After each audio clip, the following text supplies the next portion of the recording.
So good evening, students. Okay, so last class we have completed. Okay, so we have left with stereochemistry.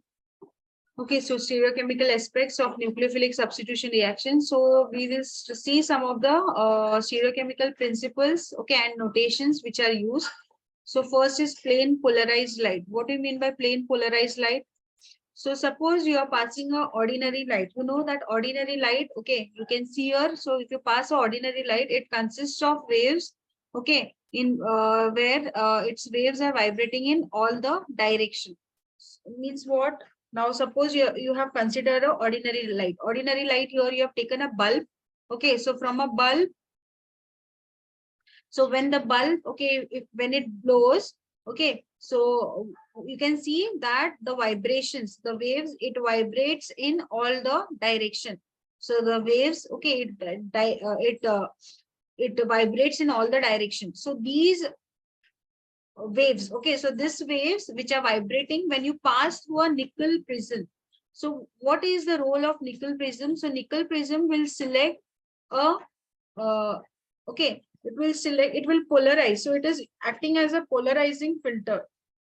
What it is acting at? It is acting as a polarizing filter. So it will select only one vibration, okay, in which the light should be passed. So it will select the light, okay, and it will pass through this particular nickel prism, and you get a vibrating that all the what you say, the waves which are vibrating in all the direction is made to vibrate in only single direction. So this waves are called as polarized light. So this ray, okay, so this is called as polarized light. So what is happening here? So that a beam of ordinary light, it consists of beam of light, okay, so this beam of light, it is vibrating in any direction. So this any direction, okay, So it vibrates in all the directions. So when it is made to pass in the nickel prism, so what it is doing?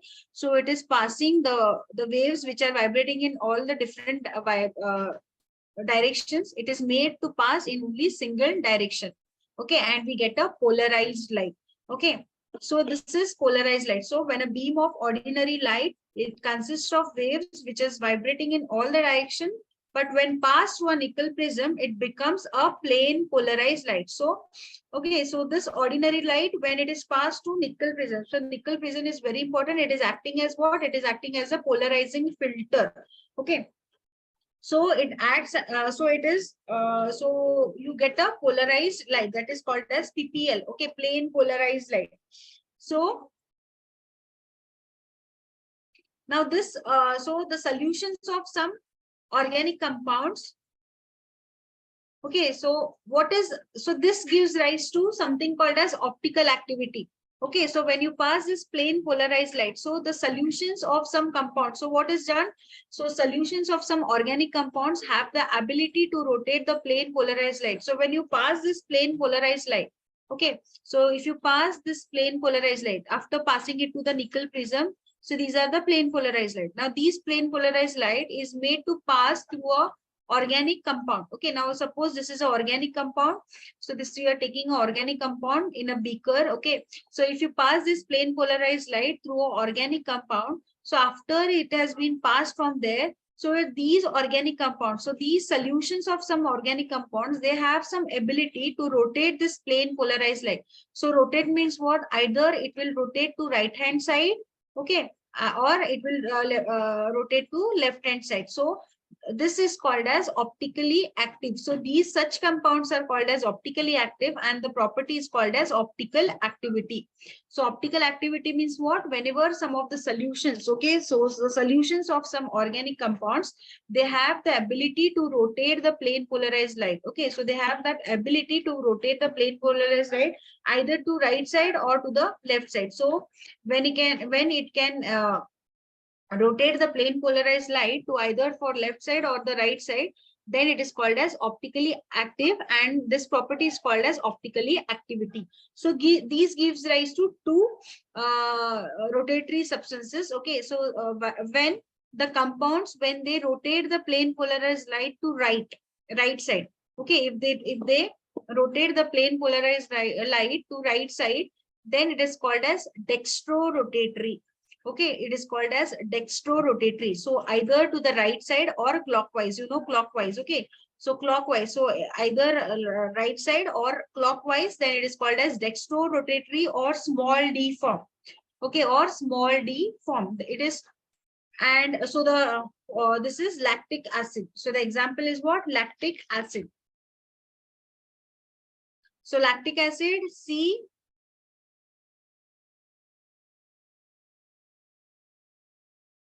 okay, I'll just write CH, CH3, COOH, and OH. Okay, so this can be one dextrorotatory. So if it so this is a plus form. And what is what is levorotatory now? The compounds which rotate the plane polarized light towards left side or anti-clockwise direction, then they are called as levorotatory or small L form. Okay, so how it is given as OH, C, CH3, H, and COOH. So this is given as minus L form. So this is minus lactic acid. Okay, so plus and minus, it represents the rotation. If it is rotating the plane polarized right to right side or clockwise, then it is called as plus form. And if it is rotating it to anti-clockwise or left side, okay, then it is called as levorotatory or L form. Okay, so these are the dextro and levorotatory. Okay, next we'll go for optical isomerism. Okay, so optical isomerism, so compounds, when they have same molecular formula and structural formula, but they differ in the direction of rotation of plane polarized light, then they are called as optical isomers. means what? So they will have same molecular formula. The molecular formula remains the same, but the structural formula, structural means the representation of the compound will be different. Okay, the compounds, when they have same molecular formula, but the structural representation will be different. Okay, and that is, they have same molecular formula and structural formula, but the direction in which the plane polarized light they differ, then they are called as optical isomers. So the compounds, when they have same molecular formula and same structural formula, but they differ where? They differ in the direction of rotation of plane polarized light, then they are called as optical isomers, and the phenomena is called as optical isomerism. Okay, so it is plus lactic acid and minus lactic acid. Plus lactic acid, why? Because if the compound, so both, right, both they have same molecular formula and the structural formula is also same. Where they will differ? They will differ in the direction of plane polarized light. Okay, so if the plane polarized light is directed to right side, then it is plus form, and if the plane polarized light is directed to left side, then it is minus form. Okay, so these are the optical isomerism. So these are the example, plus lactic acid and minus lactic acid. Okay, then next phenomena is chiral center. Okay, what do you mean by chiral center? Suppose there is a center carbon. Okay, there is a carbon in the center and 4 different groups are attached. For example, CH3, COH, okay, OH and H. So are the atoms different to the 4 this? Okay, right? These atoms are different, right? So the atom which are the 4 groups which are attached to the center carbon atoms are different. Okay, so if all the substituents, if they are attached to that carbon is different, then such a carbon, so this is called as what? It is called as uh, chiral center, or it is called as chiral center or asymmetric center or stereo center. So when the carbon, okay, when the center carbon atom, when they have the 4 substituent atoms are different. Okay, when they have 4 substituent atoms, they are different, their arrangement of 4 groups are different, then they are called, and such a carbon is called as chiral center or asymmetric center or stereo center. Remember what is chiral center? So whenever a center carbon atom which is tetrahedral, what do you mean by tetrahedral now? What do you mean by tetrahedral? Okay, this is a tetrahedral shape. Methane, it is a tetrahedral. So across this 4 atoms, now is it a chiral? Is this carbon chiral? Is it a chiral center? No.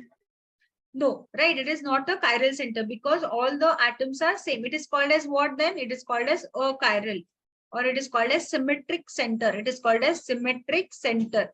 Okay. So whenever you have 4 different groups, okay, if you have 4 different groups, that is CH3, COH, H, and OH. So if there are 4 different groups, then it is called as a chiral center. So such a carbon center is called as a chiral center.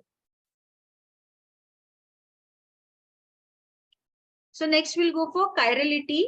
Okay, so there is something called as chirality, an object or a molecule which is not superimposable.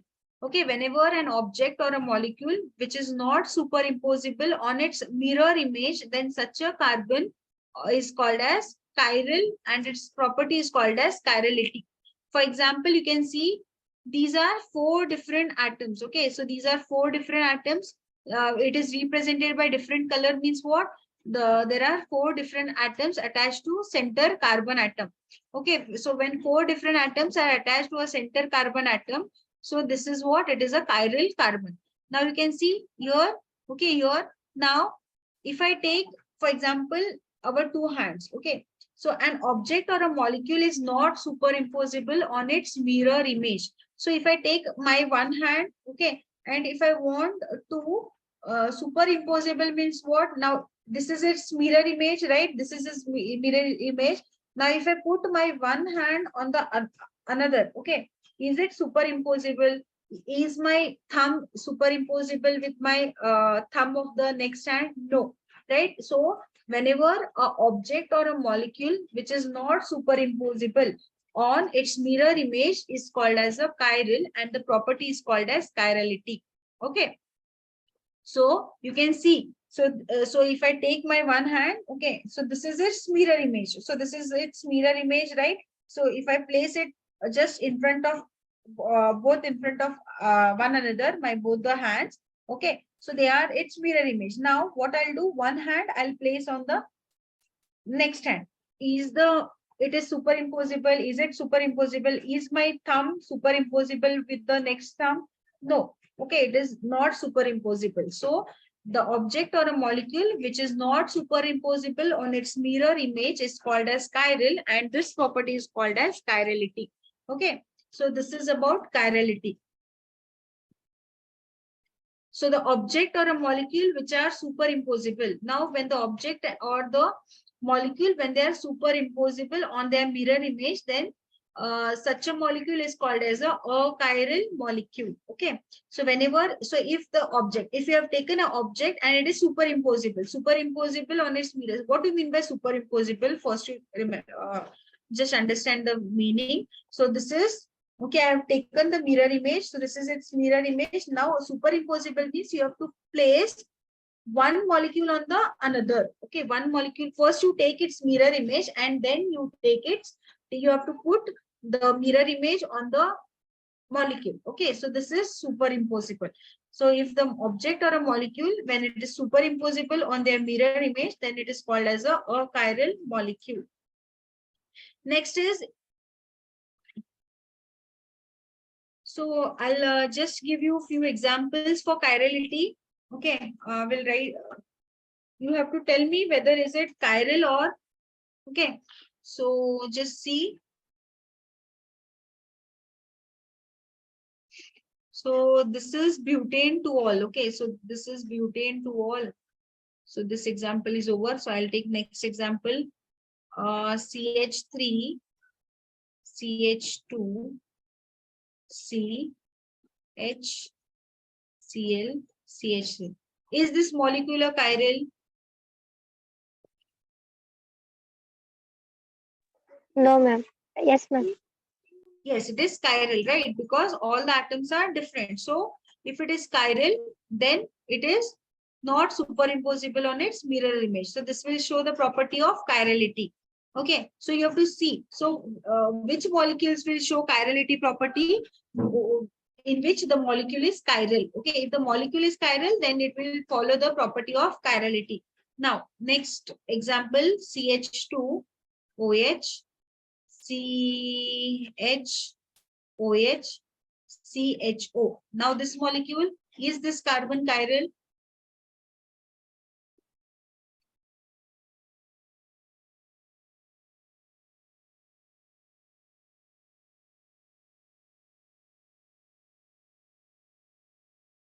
Here, I have just written it. Okay, CH. Now, Yes, ma'am.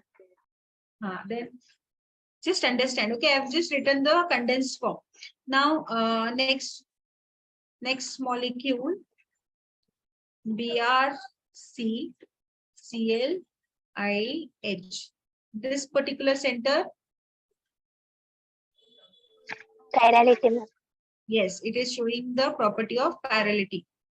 Then CH3, CH, COH, and OH. Now this, Yes, ma'am. Chiral.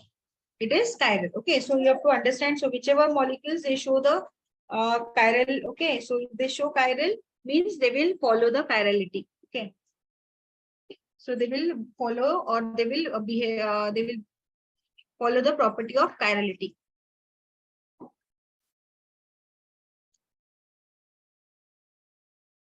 Now, this one, CH3, CH3.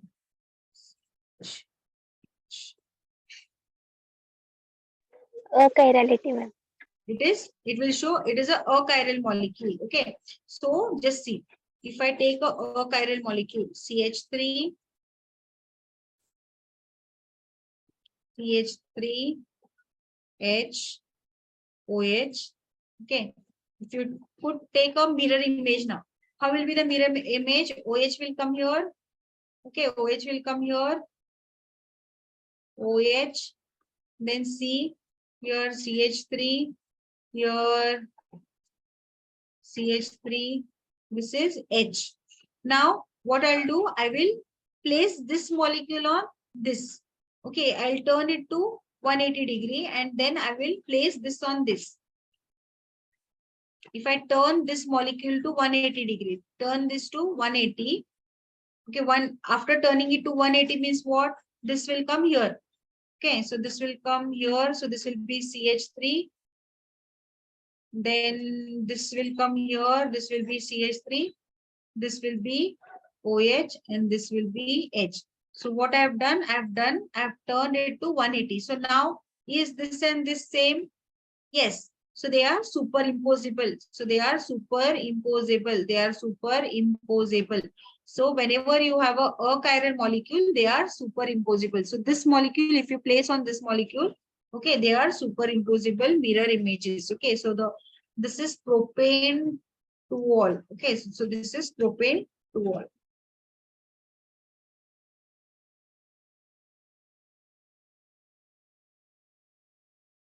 So propane to all, it does not contain asymmetric carbon. Okay, because all the 4 different atoms are they are not different. Okay, the 4 group attached to the tetrahedral carbons are not different. Hence, it is a achiral molecule. It is a achiral molecule. So next concept is enantiomers. So enantiomers is very important.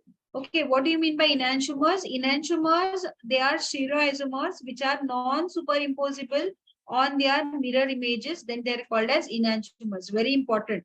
Okay, for example, COH, COH,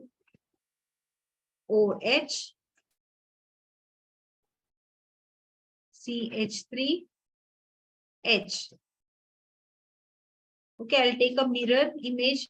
So stereoisomers which are non-superimposable on their mirror image.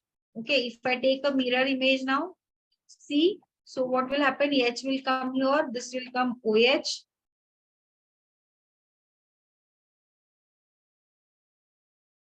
Okay, OH, and this will be CH3. What is this? This is plus lactic acid. This is minus lactic acid. So stereoisomers which are non-superimposable on their mirror image. So if you take the mirror image, so if I place this on this, they are not imposable on their mirror image. So such isomers are called as what? They are called as enantiomer. So this is first example. I'll give you another example. So this is butane to all. So how do you write butane to all? CH3, C2H5, H, OH. Then if I take a mirror image of this,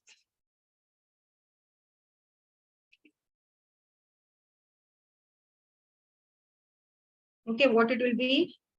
HO, C, CH3. Okay, this will come here. So this will be C2H5 and here will be H. Okay, so this is minus butane to all. This is plus butane to all. Okay, so stereoisomers, when they are non-superimposable on their mirror images, then they are called as enantiomers. They are called as what? They are called as enantiomers. Okay. So enantiomers, they have identical physical properties. Okay, physical properties are identical. So both the isomers. So here both the isomers, they have physical properties same. Physical properties like boiling point, melting point, okay, refractive index. Where they differ, so they have the same physical properties, but they differ in what? They differ in the direction of rotation of plane polarized light. So if the plane polarized light is directed to right side, then it will be dextro, and if it is okay, So plus sign, and if it is rotating the plane polarized right to left side, then it will be represented as minus sign. So the stereoisomers, they are having same properties, same physical properties, only they differ in the direction of plane polarized light. Okay, so these are enantiomers. So remember what are enantiomers? Stereoisomers which are non-superimposable on their mirror images. They are called as enantiomers. Next is racemic mixture. So what are racemic mixture? So racemic mixtures are those which have equimolar mixture. Okay, these are called as equimolar. What do you mean by equimolar? Equimolar means, okay, equimolar means what? They are same. Okay, that is 50-50%. Equimolar means in equal ratio. Okay, equimolar means equal ratio. That is 50% dextro, 50% levo. So if you have 50% dextro, that is plus form, and 50% minus form, then what will happen? Plus will get cancelled with minus, okay, and you get a zero optical rotativity. Okay, you will get a zero optical rotation. So an equimolar mixture of dextro and levo rotatory substance is called as racemic mixture. So when you have 50% dextro-rotatory and when you have 50% levo-rotatory, so they make up a racemic mixture or racemic modification. It is called as racemic modification.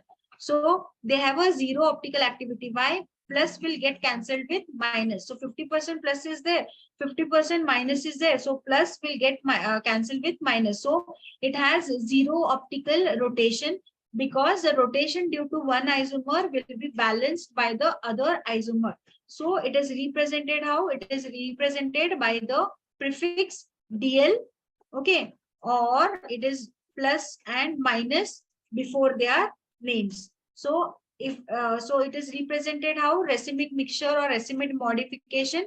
It is having zero optical rotation, okay, because they are equimolar mixture of dextro and levo rotatory. So how it is represented? DL or plus and minus before their names. For example, plus and minus lactic acid. Okay, so this is a racemic mixture. One more, plus and minus butane to all. Okay, butane to all. So the 50% of dextrorotatory will get balanced with the dextro, 50% of levorotatories. Okay, so these are the racemic mixture. Okay, so whenever you have a equimolar ratio, so plus that is equimolar ratio, then dextro and levorotatory, then it will have a zero optical rotation. So these are called as racemic mixture. So next is, so whenever you want, one more thing, whenever you want to calculate the maximum number of optically active isomers. Okay, if you want to calculate,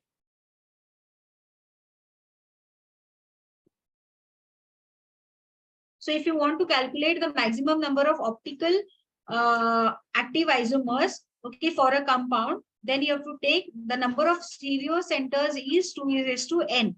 Okay, this is Van 't Hoff rule. So the maximum number of optically active isomers.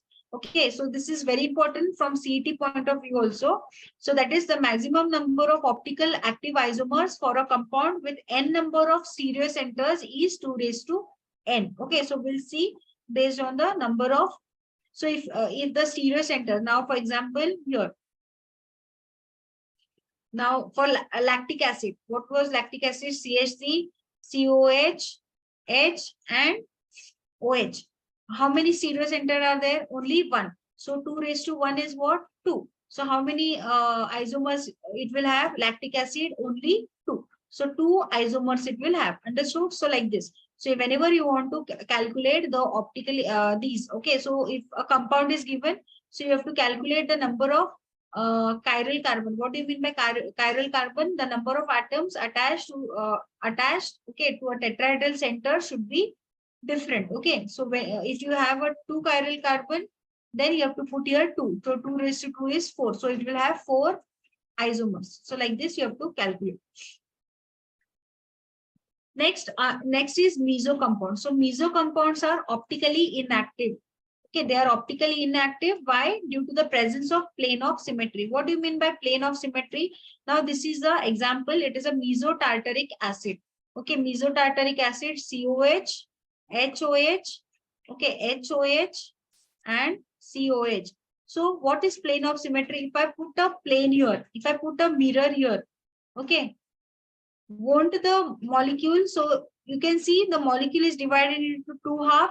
So one half is the mirror image of the other half, right? So if I put a plane of symmetry here, so because of this plane of symmetry, meso compounds are optically inactive. So the molecule, it contains a plane of symmetry so that it is divided into two equal halves. So one half is the mirror image of the another. So because of this reason, it is optically inactive, because the rotation which is produced by one half is internally compensated by the other half. So the rotation which is produced by one half is internally compensated by the other half of the molecule. So such compounds are called as optically meso compounds. Okay, so these are optically inactive. Understood? So meso compounds, they are optically inactive. Why? Because of the presence of plane of symmetry. So plane of symmetry, what is doing? It is dividing the molecule into two halves. So that the one half, the plane of rotation, the rotation of one half will be compensated by the rotation of the other half. Okay. So because of this, these molecules, these compounds are optically inactive, and these compounds are called as meso compounds. Next is retention. Okay. So now I'll give you, consider suppose B X. So in the first year, you have studied the representation of molecule. Okay. You have studied representation of molecule. So this is a tetrahedral carbon. Okay. With 4 different atoms, you can see there are 4 different carbon atoms attached. Now you can tell me here, now what does this represent? What it is called? What does this represent? And what these two represents?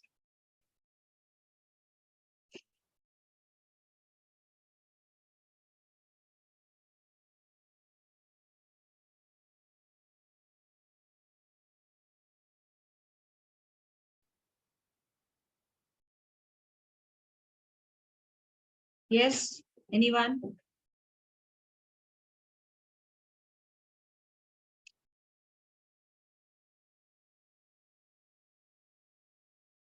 Okay, these are called as what? These are called as wedge lines. Okay, this is called as wedge line. This is called as dash lines. Okay, dash lines. And these are in plane lines. Okay, in plane lines. Now, what does this represent? That these molecules are in plane. Okay, they are in plane. This represent what? That these atom is far. Okay, now suppose I am here. Now, suppose I am here now. Now, what does that C represent? That I am here, but the atom is far away from me. Okay, so from my eyesight, the atom is very far. So this represents the far atom. Okay, and these this represent that the atom is nearer to me. Okay, it is nearer to me. So this is the representation of an atom. So suppose now, and these atoms are in plane. Okay, these atoms are in plane with us. Okay, now suppose this is the first atom. Now what we'll do? So this is, now we have done the nucleophilic substitution reaction, right? So we are attacking it with Y. So what is happening here? Your X. So this is a leaving group X. So your leaving group X will be replaced by Y. So how? C, A, B. Okay. This will be Y. And this is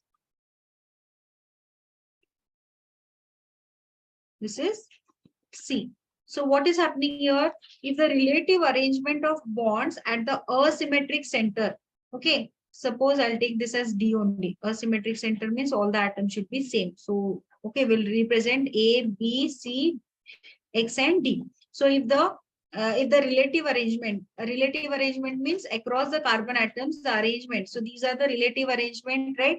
So across the carbon atom is the relative arrangement of bonds at a symmetric center. It remains same before and after the reaction. Is any bond changing? Is B going this side or D going this side? No. Only there is replacement of X by Y. Right. So there is no relative arrangement or there is no change in any bonds at a symmetric center. So the bonds are intact or they are same before and after the reaction. Then such a reaction is said to be what? It is said to be retention. It is said to be what? It is said to be retention of configuration. It is said to be retention of configuration.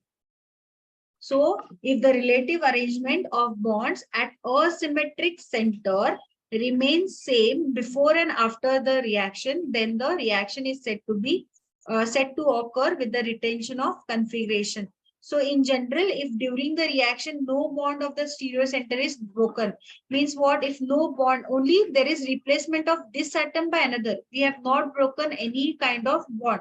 Okay, so the product and the reactant, okay, they are same. The configuration is same and the reaction is proceeding to the same process. Then it is called as retention of configuration. For example, I'll give you example now. This is clear. Okay, with example, it will be more clearer. So I'll take C, then this will be CH3. This will be H. This will be CH2, CH3. This will be CH2OH. Okay, in the presence of HCl. Now what we are doing? We are doing a substitution reaction. We are going to replace, okay, our OH. Here the OH will be replaced by what? Cl. So here what will be the reaction? Just see. What will happen? H, C, okay, CH3, CH2, Cl. Then this is CH2, CH3. Okay. So what is happening? Is any bond broken? No. Right. The bonds are intact. Only the what is happening? OH has been replaced by Cl. Okay. So this is the retention of configuration. I think I feel this is clear now. It is more clearer now. Right.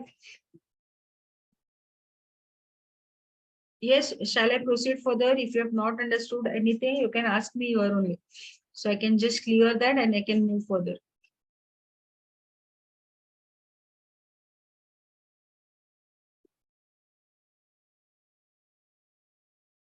Yes, clear?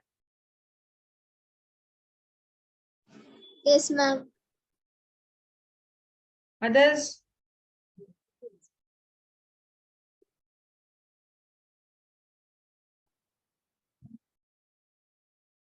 Okay, fine.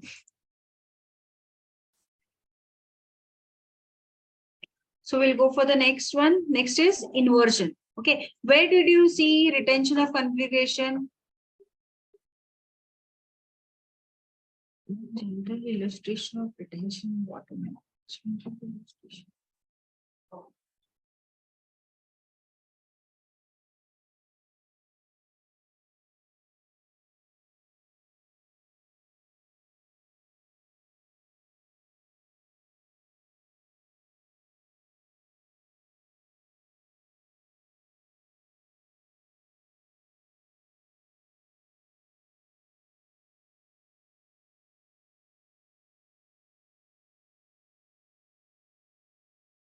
Okay, so we'll go for the inversion now.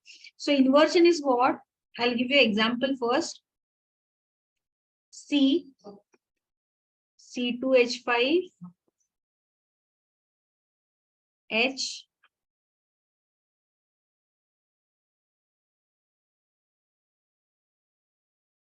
CH3, Y, okay. Wait, I'll write it in the center. So C, C2H5, then your X, your CH3, this is H. Okay, so what I'll do, I will attack this by Y, and this is attack from behind. Okay, this is from front, and here the attack is taking from behind. Now what will happen here? So if I attack this from Y, okay, what will happen here? The X will be replaced by Y here. So C2H5, okay, this will come here H, this will be CH3, and this will be Y, right? And if I attack, this will be C2H5, this will be Y, this will be CH3, and this will be H. So this is what? This is B, and this is product A. Okay, and this is combination of A and B. So if A is only compound obtained, then the process is called as what? So from this, if I obtain A, so what is happening in A? Okay, what is happening in A? X is being replaced by Y. Then what it is called as? If A, okay, if the compound is only A obtained, then the process is called as what? It is called as retention, right? It is called as what? Retention of configuration, right? It is called as retention of configuration. If you obtain this product, because only X is being replaced by Y here.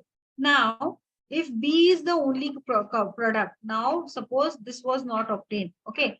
Now, if you consider this and this, okay, product, now what you can see is X replaced by Y or no, right? The position is changed, the bond is changed here.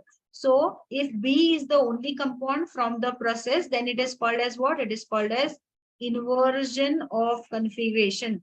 It is called as what? Inversion of configuration. Okay. And if now, okay, so this is inversion of configuration. So whenever you have only same, only the atom is replaced, okay, then it is called as inversion. We have seen this in SN1 mechanism. In SN2, we have seen inversion of configuration. Why? Because the attacking nucleophile has been attacked from the backside of the carbon. So it will show inversion of configuration.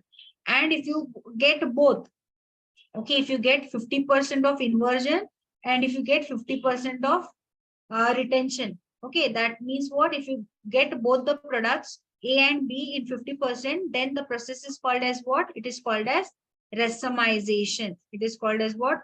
Racemization. It is called as racemization, and then the product obtained will be optically inactive. Okay, so these are the some of the stereochemical aspects. Okay, so these are some of the stereochemical aspects which we are using in stereochemistry. Now, when you are studying stereochemical aspect with respect to SN1 mechanism, okay, if you are studying the stereochemical aspect with respect to SN1 mechanism, then what it is showing? So either so SN1 reaction of an optically active halides are accompanied by what? It will show racemization. Why? See, in step 1, I'll just show here. So next we'll study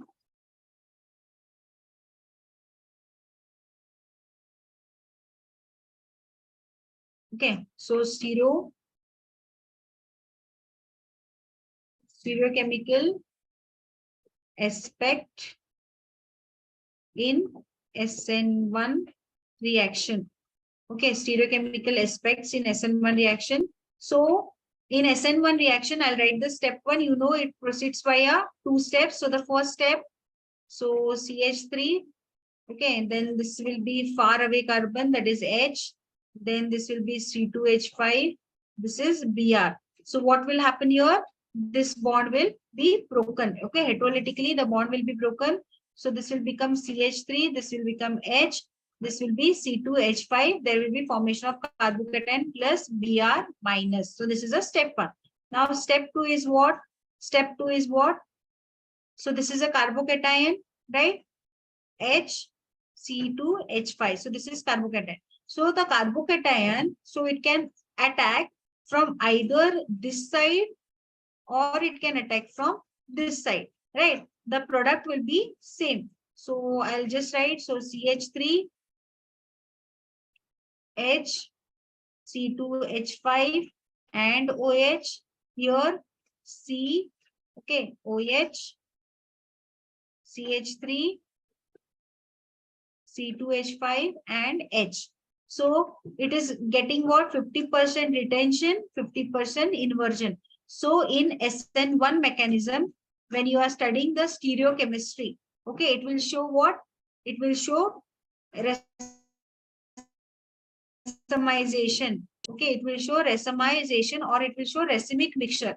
The nucleophile can attack from either of the carbon. Either it can attack from behind or it can attack from front. Okay, so it is giving you 50% inversion, 50% retention. So it will always, when it is asked stereochemical aspect in SN1 reaction, SN1 reaction follows what? It will show racemic mixture. Okay, so this is about SN1 reaction. Understood? We have studied SN1 reaction, just we are seeing the stereochemical aspect. Okay, so you know that SN1 reaction, it proceeds by a two-step. First step is breaking up heterolytically between the alkyl halide bond, okay, and it is a formation of carbocation. Second is attack of the nucleophile on the carbocation. Okay, so this is the stereochemical aspect. So either from the behind or the front, it can attack. The nucleophile can attack and it forms a racemic mixture. Remember this, very important. Okay, now next we'll see SN2 mechanism. Stereochemical aspects of SN2 mechanism.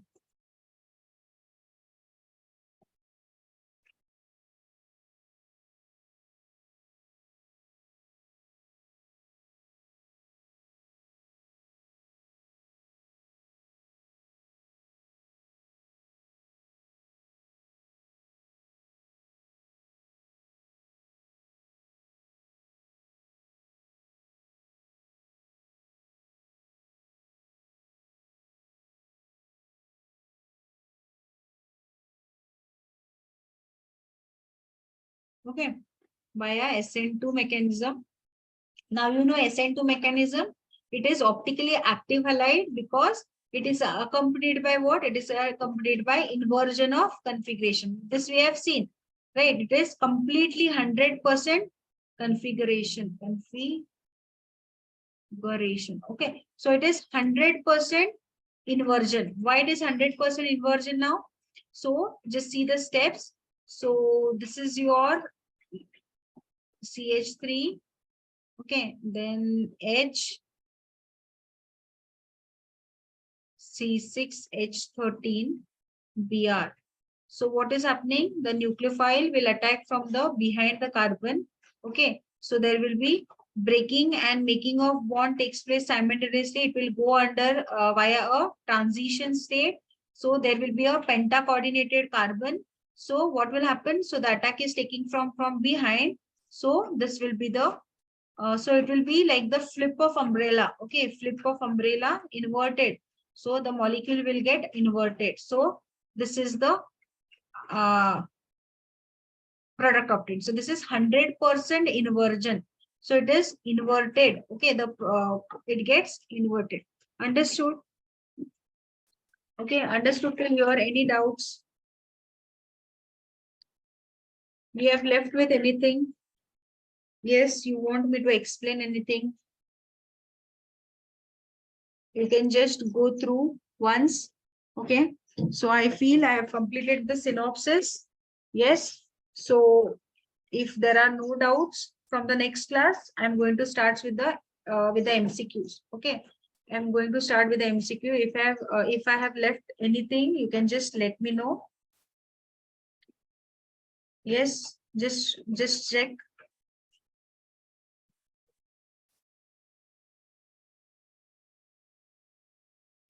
Anything if I have left.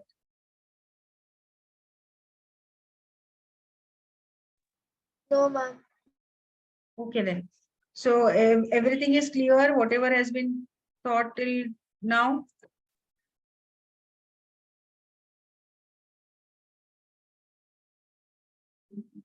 Very good.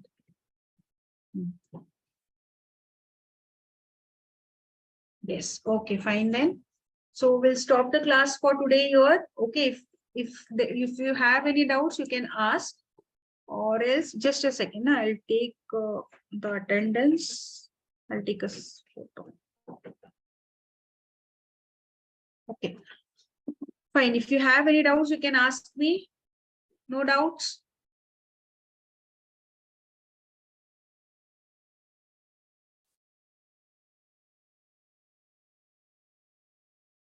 Yes. Okay then. So we'll end the session here. Yes. So next class we'll meet with the MCQs. Okay. Okay then. Thank you, students. Okay, I'll end the session.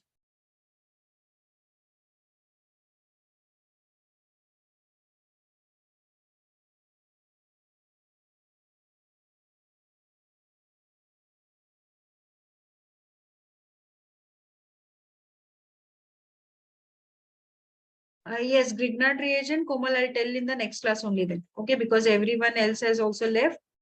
In the next class, we'll discuss about Grignard reagent. I'll just go through. If anything is left, we can discuss in the next class. Okay, then. Okay, then I'll just leave the class. Okay, thank you.